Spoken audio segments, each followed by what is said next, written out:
আগের দিনের মানুষকে দাসে পরিণত করতে লোহার শিকল লাগতো। আর আজকে কাউকে দাস বানাতে কোনো শিকল লাগে না।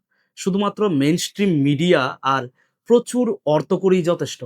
একটু ভেবে দেখুন, কেন আজকের সংবাদ মাধ্যম কিংবা সোশ্যাল মিডিয়া এবং বিনোদন জগৎ প্রায় সবসময়ই একই সুরে কথা বলে?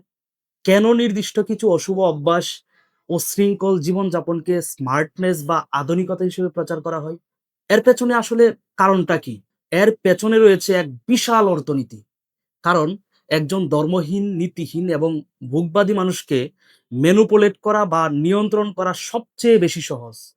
আপনি যখন সত্য মিথ্যার পার্থক্য ভুলে যান, তখন আপনি আর মানুষ থাকেন না।